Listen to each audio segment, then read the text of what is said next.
Baik, selamat siang. Perkenalkan nama saya Putri Dinda Sukanadi Pratiwi dengan 3 digit yang akhir 10. Di sini saya akan menjelaskan terkait dengan jawaban dari soal UTS perancangan irigasi dan bangunan air. Baik, di sini saya akan menjelaskan soal pertama itu terkait tujuan dari analisis tinggi air maksimum D3 dalam perancangan bendung. Jadi, tinggi air maksimum dalam perancangan bendung itu terdapat beberapa tujuannya. Yang pertama adalah untuk menentukan elevasi muka air hulu maksimum saat debit rencana itu mengalir.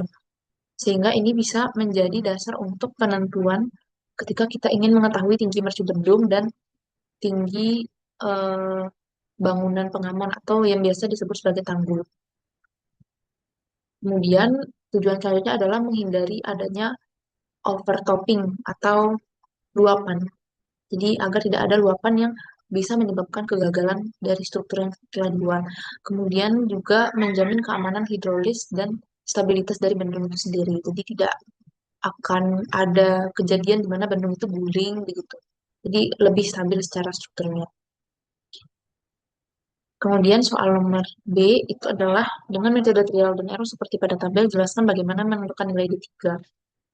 Baik, di sini saya akan menjelaskan cara menentukan D3 menggunakan tabel. Sebelumnya itu kita sudah memiliki beberapa nilai yang diketahui, bisa diinputkan ke sini untuk B atau lebar sungainya ada 47,9 meter, kemudian koefisien Cesi 41,5, kemiringannya ada 0,0004, dan debit rencananya adalah 112 meter kubik per second. Adapun untuk penampang yang digunakan adalah mendekati persegi panjang, sehingga untuk rumus yang digunakan untuk menghitung luas itu menggunakan rumus berikut dan keliling basah atau P menggunakan rumus berikut. Selanjutnya untuk perhitungan dari V itu kita menggunakan CZ. Nah, cara untuk melakukan perhitungan pertama-tama adalah kita masukkan saja sembarang nilai D3 yang kira-kira mendekati dari D3 tujuan kita. Jadi ini D3-nya itu trial. Selanjutnya itu menghitung nilai nilai A atau luas penampang aliran itu menggunakan persamaan di penampang persegi panjang. Jadi kita menyesuaikan dengan bentuk dari penampang bendung yang akan direncanakan. Di sini untuk luas kita menggunakan rumus B dikali H atau B yang ini dikali dengan D3-nya. Ini bisa dilihat rumusnya. Ya, B dikali D3. Selanjutnya kita mencari nilai P atau keliling basah. Keliling basah itu untuk persegi panjang menggunakan persamaan B ditambah 2H. Bisa kita cek persamaannya. Ya, B ditambah 2 dikali D3. Oke, kemudian dapat hasil, lalu kita menghitung nilai R. Karena R di sini nanti akan digunakan untuk menghitung nilai V. Nah, R itu dihitung dengan menggunakan persamaan A dibagi B. Jadi luasannya dibagi dengan keliling basahnya. Jadi dapat nilai R atau radius hidrolik. Selanjutnya kita menghitung nilai Q. Nah, di sini untuk menghitung nilai Q itu menggunakan persamaan A dikali dengan V. Intinya itu kita mencari nilai D3 yang menghasilkan Q sebanyak Q yang kita inginkan, 112. Jadi kita cari D3-nya sampai mendekati 112, saya dapatnya 111,999 yang kalau kita bulatkan jadi 112. Jadi nilai D3 yang dipakai adalah 205, 2,05. Nah, selanjutnya soal yang C, jika debit rencana Q adalah 112 meter kubik per second, jelaskan kriteria bahwa perhitungan sudah konvergen. Untuk menjelaskan suatu perhitungan konvergen itu ada, kita harus menentukan galatnya. Jadi selisih antara perhitungan untuk Q rencana dan Q hitung atau debit rencana dan debit hitung. Nah, di sini bisa dilihat untuk melakukan perhitungan tersebut saya menggunakan rumus Q hitung dikurang Q rencana dibagi dengan Q rencana. Itu nanti hasilnya akan dapat di 0,001%, yang kalau kita desimalkan itu sekitar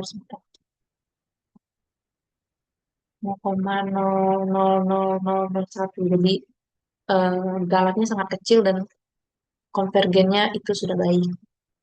Selanjutnya untuk soal D, jelaskan dampak kesalahan menentukan D3 terhadap desain bentuk. Jadi, misalkan D3-nya itu salah ditentukan terlalu kecil atau terlalu besar, itu bisa sangat berdampak terhadap desain bentuknya itu sendiri. Karena jika D3 itu terlalu kecil, maka airnya itu akan melimpas. Kemudian ada juga risiko banjir dan kerusakan dari strukturnya. Kemudian juga ada potensi untuk bendungnya itu mengalami kegagalan. Nah, kalau misalkan D3-nya terlalu besar, maka itu merupakan suatu ketidakekonomisan desain, di mana desainnya itu lebih boros. Kemudian itu desain lebih boros itu terjadi karena dimensi strukturnya itu berlebihan, sehingga ini mengakibatkan biaya konstruksinya menjadi meningkat. Dampak lainnya mungkin bisa terjadi dari kesalahan penentuan D3 itu adalah gangguan stabilitas alirannya dan efisiensi bangunan itu menjadi menurun. Jadi untuk D3 itu sebaiknya dilakukan penentuan dengan trial dan error sampai nilai Q-nya itu menghasilkan nilai yang konvergen. Jadi tidak ada kesalahan dalam penentuan D3. Baik, soal selanjutnya adalah soal nomor 2. Diberikan data-data sebagai berikut. Untuk soal yang A langsung kita jawab saja.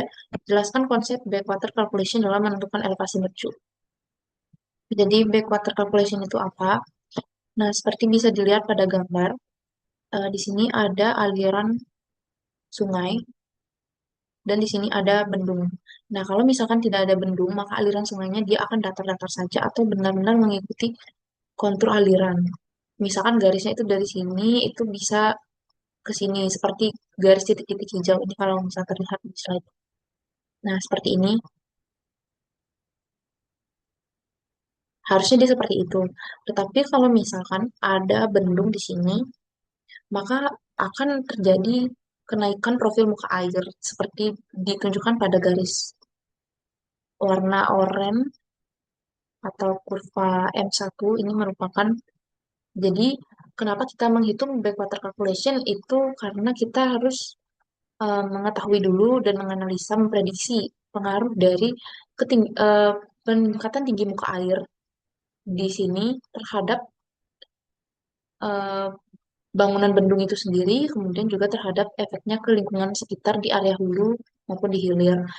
Sehingga setelah kita mengetahui itu, kita bisa menentukan apakah tingginya itu sebaiknya, misalkan sebaiknya tingginya 2,9 meter kah, atau 2 meter saja sudah cukup, atau kalau terlalu tinggi ternyata dampaknya itu bisa menyebabkan genangan di hulu, atau dia kalau terlalu rendah itu dampaknya bagaimana. Nah, itu makanya kita melakukan backwater calculation.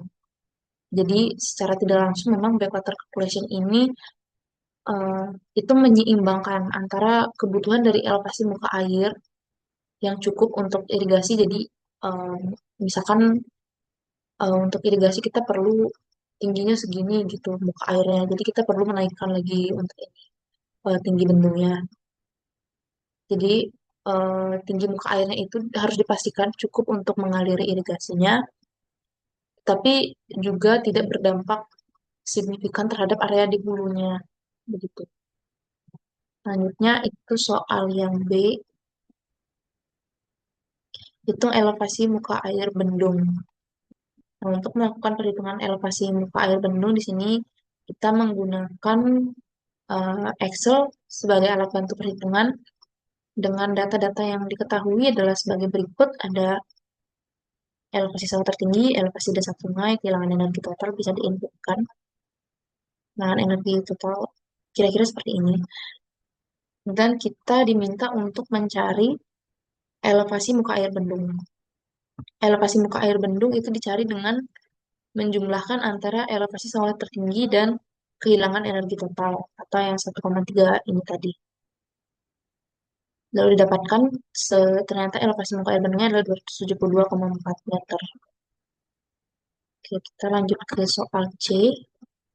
Soal C di sini adalah tentukan tinggi mercu bendung. Untuk melakukan penentuan tinggi mercu bendung, maka kita kembali lagi ke perhitungan Excel kita. Untuk menentukan tinggi mercu itu kita cukup mengurangkan antara elevasi muka air bendung dengan elevasi dasar sungai. Jadi 272,4 dikurang 269,5 hasilnya adalah 2,9 meter. Jadi nanti tinggi mercu bendung yang didesain untuk desain kita adalah 2,9 meter. Soal D, jelaskan kenapa harus ada cadangan tinggi atau freeboard. Jadi sepemahaman saya mungkin menjelaskan dari freeboard itu sendiri itu merupakan suatu jarak vertikal di antara muka air rencana dengan puncak dari struktur bendung atau tanggul. Jadi antara dua titik itu ada jarak vertikal yang dibuat yang memang itu digunakan untuk mengakomodasi kemungkinan atau ketidakpastian di lapangan terkait dengan perhitungan hidrolis. Karena bisa saja untuk parameter-parameter yang sudah kita hitung sebelumnya, di perhitungan kita itu ternyata di lapangan itu ada perbedaan-perbedaan.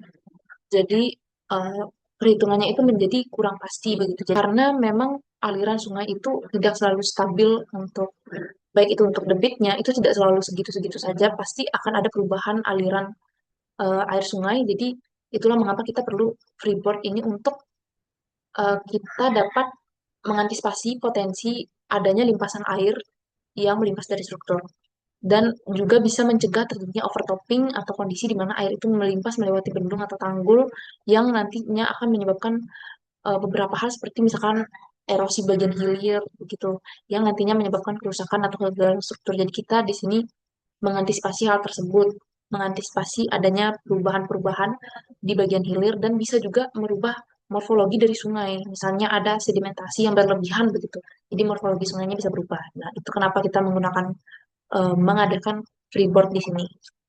Baik untuk soal selanjutnya adalah soal nomor 3. Di sini kita diberikan data tambahan yaitu berupa lebar efektif atau WEF. A adalah jelaskan fungsi mercu OGI dalam bendung. Jadi sebelumnya mercu itu ada beberapa bentuknya. Salah satunya adalah mercu OGI, di mana bentuknya itu mengikuti profil dari aliran air ideal atau orang biasanya itu disebut sebagai nape atau nip. Ya, saya kurang tahu bacanya bagaimana. Nah, fungsinya si mercu OGI di sini adalah supaya aliran airnya itu tidak terjadi separasi separasi aliran gitu, sehingga nanti bisa meningkatkan efisiensi debitnya. Jadi kapasitas alirannya menjadi lebih besar dan mengurangi terjadinya kehilangan energi. Jadi intinya di sini adalah mercu OGI itu membuat alirannya lebih halus atau efisien sehingga bisa mendukung keamanan dari struktur itu sendiri karena alirannya mengikuti NAPE atau aliran air yang ideal. Lalu yang ketiga adalah menjelaskan tahapan menghitung head, design head, dan effective head, H, HD, dan HE. Untuk itu kita langsung saja ke perhitungannya. Jadi sambil saya jelaskan juga di sini. Nah, dengan data-data yang sudah diketahui, pertama kita em, mentrial nilai HE. Jadi HE itu kita trial, bukan yang dapat langsung. Itu kita trial supaya nanti setelah dilakukan perhitungan selisih antara HE dan HE aksen itu sedikit 0,00 sekian gitu. HE itu apa? HE itu tinggi total di atas mercu. Jadi kita asumsikan mungkin dia 1,5, 1,2, 1,21 dan seterusnya. Kemudian kita menghitung HD. HD itu rumusnya sebagai berikut. P ditambah HE min D3. Bisa dilihat. P kita tadi ada 2,9 ditambah HE-nya minus D3. D3 kita adalah 2,05. Setelah mendapat nilai HD, itu kita bandingkan antara HE dan HD. Jadi HE per HD itu dapat nilai segini. Kemudian P per HD juga bisa dihitung. Tinggal dibagi antara P-nya yang tadi 2,9 dan HD-nya. Setelah itu adalah penentuan parameter C. Jadi di sini ada 3 nilai C yang digunakan untuk menentukan nilai CD. Channel karena dia OGI maka channelnya adalah 1,3. Kemudian C1 sama dengan C2 di sini. Untuk menentukan C1 itu kita menggunakan grafik ini, di mana kita membacanya menggunakan HI/HD. HI/HD misalkan yang sudah dapat ya 0,592, 0,592 maka di sekitar sini di bawah 0,6 lagi sedikit gitu. Kemudian em, yang di bawah ini, yang ini itu adalah P per HD, yang di bawah ini adalah nilai C1. Nah, untuk P per HD-nya itu kita mendapat 1,391, maka di sekitar sini di bawah garis dari 1,33. Mungkin beda sedikit aja. Jadi kita kira-kira saja baca C1. seperti ini, kemudian di sini. Nah, untuk garis ini itu 0,925, jadi di antara 0,90 dan 0,925, dan itu lebih mepet ke 0,925, jadi saya asumsi C1 adalah 0,924 dan C2 tinggal mengikuti saja itu sama dengan C1.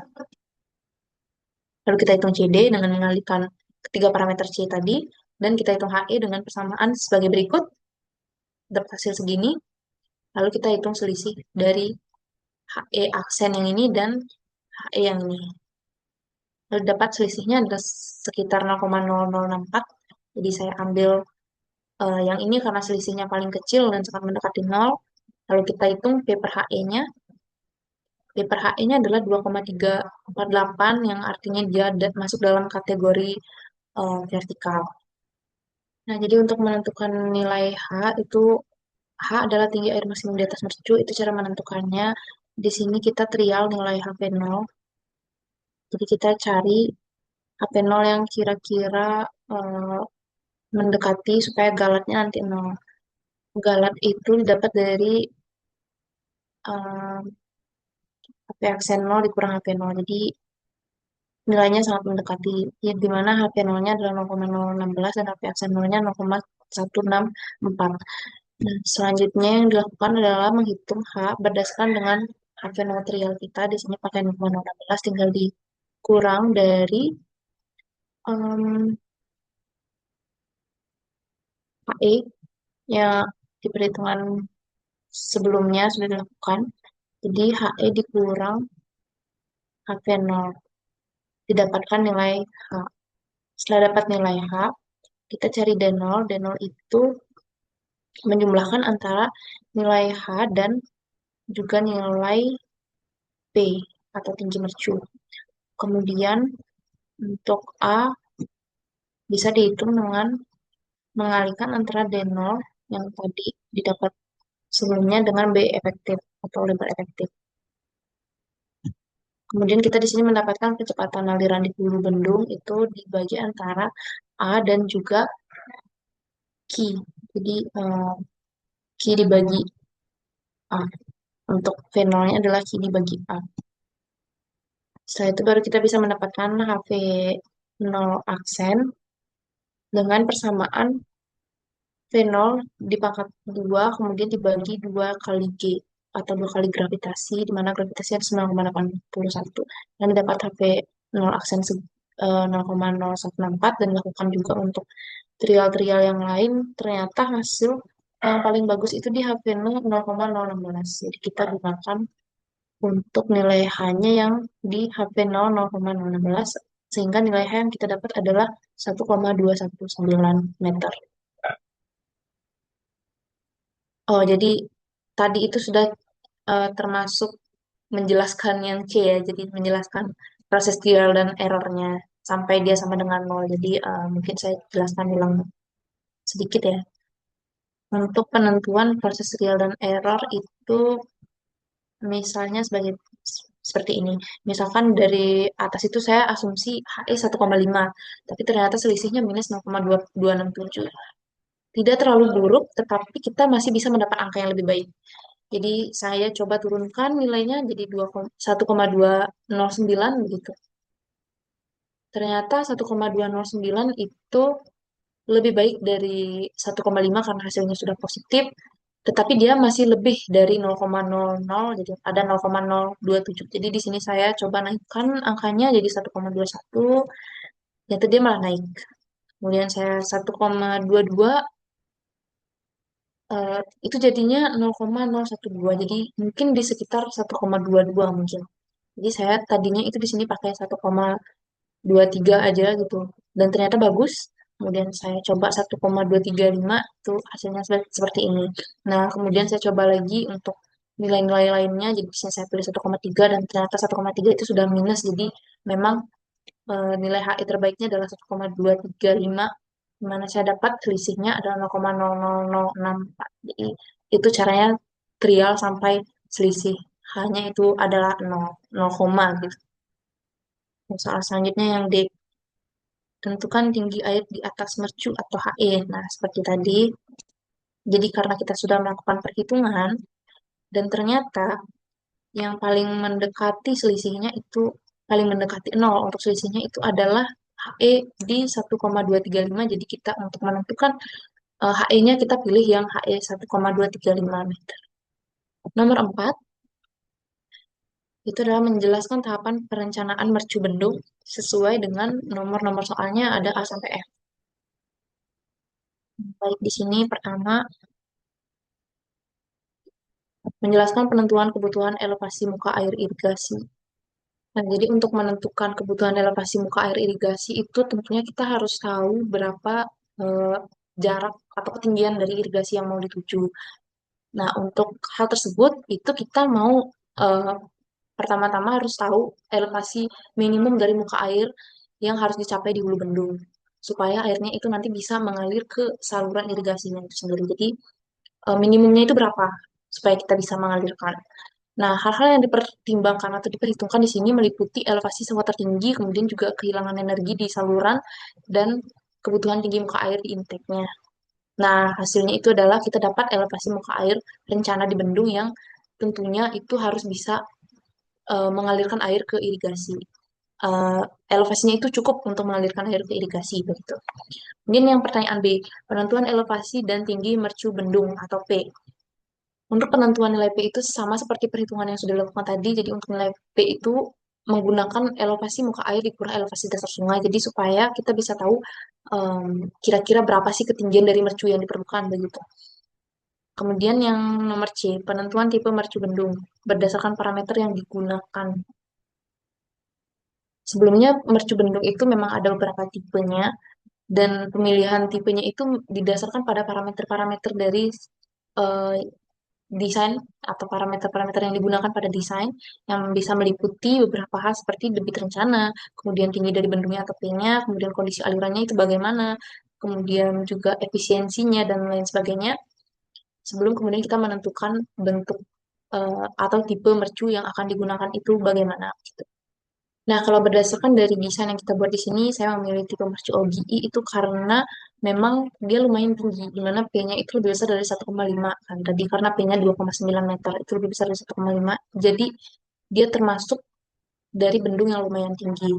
Dan sebaiknya untuk bendung yang lumayan tinggi itu, aliran airnya mengikuti nape atau em, profil dari aliran air itu mengikuti nape alami sehingga dia tidak terjadi tekanan negatif begitu di hilir yang nantinya menyebabkan adanya kerusakan struktur di hilir. Jadi kalau misalkan kita punya P yang tinggi atau besar gitu di atas 1,5 itu napenya cenderung melengkung tajam begitu dan ini lebih bisa diikuti dengan menggunakan profil OGI dibandingkan dengan profil bulat. Karena mercu bulat itu dia sangat sederhana, cukup mengikuti tapi cuma untuk nape yang kecil. Jadi kalau napi yang kecil itu kan kayak gitu tuh. Nah, itu cocok buat mercu bulat. Tapi kalau yang kayak gitu, itu lebih cocok kita menggunakan mercu OGI. Baik, selanjutnya soal yang D adalah tahapan analisis hidrolika di atas mercu. Jadi untuk tahapan analisis hidrolika di atas mercu itu ada beberapa. Yang pertama itu kita menentukan atau menghitung debit persatuan lebar atau Ki kecil. Jadi itu menggunakan rumus Ki dibagi dengan B efektif. Kemudian nilai Q-nya itu bisa menjadi dasar dari keseluruhan perhitungan hidrolik yang dilakukan karena analisis pada mercu itu dilakukan persatuan lebar untuk menyederhanakan dari tinjauan si aliran. Selanjutnya itu kita menentukan tinggi energi desain atau HD menggunakan karena di sini menggunakan OGI jadi kita pakai persamaan OGI untuk menentukan nilai HD-nya. Setelah kita dapat nilai HD itu kita menentukan kecepatan alirannya berapa. Kemudian pada akhirnya kita bisa menentukan H0-nya. Nah, jadi untuk analisa hidrolika di atas mercu itu seperti itu tahapannya, ada beberapa yang dilakukan. Mulai dari penentuan Q-nya, kemudian AD-nya, gitu sampai sampai kecepatannya. Selanjutnya soal nomor E, tahapan penentuan profil mercu OGI. Nah, untuk menentukan bentuk dari mercu OGI atau profil dari mercu OGI itu karena seperti yang kita tahu dan sudah saya jelaskan juga sebelumnya bahwa mercu OGI itu mengikuti nape atau aliran alami. Jadi dia ditentukan juga berdasarkan pada desain heads atau HD-nya. Jadi secara umum bentuknya itu nanti adalah di bagian hulu itu melengkung halus begitu, kemudian di bagian hilirnya dia akan jatuh gitu langsung airnya. Nah, tujuan dari bentuk yang seperti ini atau profil yang seperti ini adalah menghindari adanya separasi aliran, kemudian mencegah adanya tekanan negatif, dan mengurangi risiko dari kapitasi yang mungkin terjadi. Selanjutnya soal F, evaluasi desain mercu bendung. Evaluasi desain mercu bendung ini sendiri itu ada beberapa tahapan yang dilakukan. Yang pertama itu kita cek terkait dengan kriteria hidrolikanya, itu debit rencananya itu apakah dapat dialirkan, kemudian apakah terjadi aliran yang kurang stabil atau tidak stabil begitu. Kemudian kita yang kedua adalah cek dari kriteria keamanannya. Nah, dari keamanannya itu kita cek apakah ada kemungkinan terjadinya overtopping. Kemudian kita cek juga terkait dengan gerusan dan kavitasi apakah aman. Kemudian untuk secara struktural, kita cek apakah dimensinya itu cukup kuat untuk menahan dari gaya-gaya air yang bekerja dan cukup stabil dan jadi kita di sini itu bisa ketahui dari melakukan pengecekan stabilitas bendungnya itu sendiri. Nah, kemudian untuk operasionalnya, jadi karena nanti selain kita membuat desain, kemudian bendungnya dikerjakan, itu nanti kan untuk operasionalnya itu dilakukan sehari-hari, itu bagaimana itu kan penting juga. Jadi kita perlu tahu bagaimana operasionalnya, apakah mudah dilakukan begitu. Dan terkait masalah yang paling umum terjadi di Bandung adalah mungkin sedimentasi dan beberapa juga mengalami masalah sampah. Jadi kita perlu tahu juga untuk operasional terkait sedimentasi dan sampah itu bagaimana kita mengatasinya nanti. Jadi untuk evaluasinya itu tahapannya ada beberapa seperti yang sudah saya jelaskan tadi. Baik mungkin sekian karena soalnya juga sudah habis. Saya tutup dengan terima kasih. Selamat siang.